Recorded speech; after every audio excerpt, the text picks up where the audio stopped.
Hey there, guys. All right, today we are back with some more History Matters, and this time we are asking the question, why did the Renaissance start in Italy? A short animated documentary.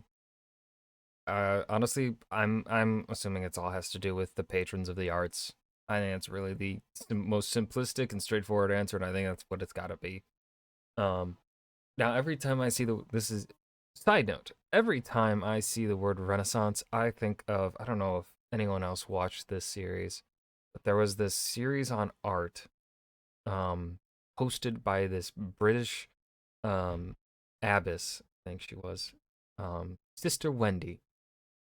Well, I watched that in high school in an AP European history class, and the way she said Renaissance was Renaissance, the British way. He was just, he's so funny. He's just, I don't know, it's fond memory. Anyways, enough yapping. Let's dive in. Italy is famous for being the birthplace of the Renaissance, Doing art. a cultural movement which saw greater connection to the classics, changing views on man's place in the world, as well as changes in artistic techniques, which meant that no longer would the modern world be burdened by low-effort, two-dimensional, unexpressive, basic drawings which looked nothing like the people they were supposed to. Anyway, I mean, they do a good job of really getting across who their 2D caricatures are. Like, I love History Matters style. this movement would soon spread all across Europe, revolutionizing the worlds of art and philosophy. Why was? Hold on. Anyway, this movement would soon spread. Who's he roasting here? That's got to be a British joke. Who's he roasting? Is that?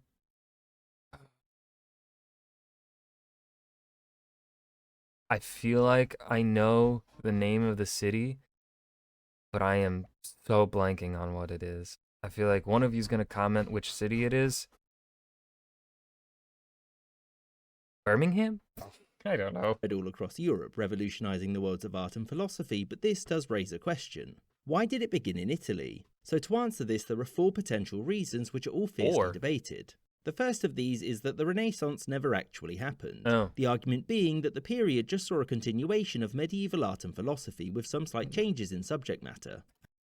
No. And that for most people, life was no different. Reason number two is the fall of the Byzantine Empire. During the sad and drawn-out collapse of the Eastern Roman Empire, many Greek scholars fled the region, and they ended up in Italy, mostly Florence. With them, they brought many ancient Greek texts. Why Plato's a dumb, wrong idiot who is wrong.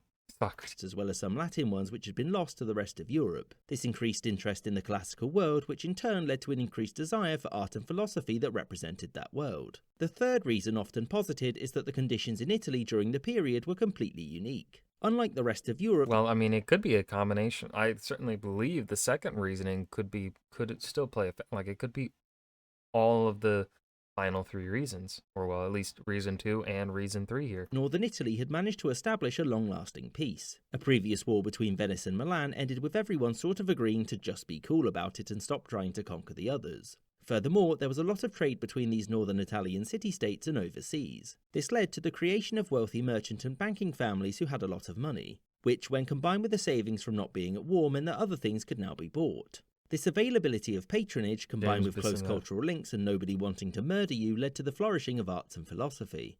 And the fourth reason was the plague. As you'll know, the bubonic plague killed a lot of people, and northern Italy, particularly Florence, was hit pretty hard. The theory is that all those dead people meant that jobs couldn't be filled, which led to skilled, ambitious people travelling to the cities for better paid work. This work was paid for by those who would come into sudden windfalls from their recently plague-hosting relatives. And it's also argued that the sudden loss of so many people so quickly led to a reassessment of life and its meaning, and thus the wealthy spent more money on art and architecture as a celebration of life and faith. Now, of course, it's impossible to know exactly what caused the Renaissance, but it's likely that a combination of the above factors was responsible.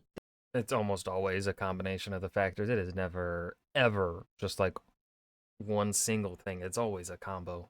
A wombo combo. Thereby ushering in a new phase of artistic expression and banishing low-quality two-dimensional drawings from public life thereafter. Thank you for watching. They got meta with this one. I love it. A lot of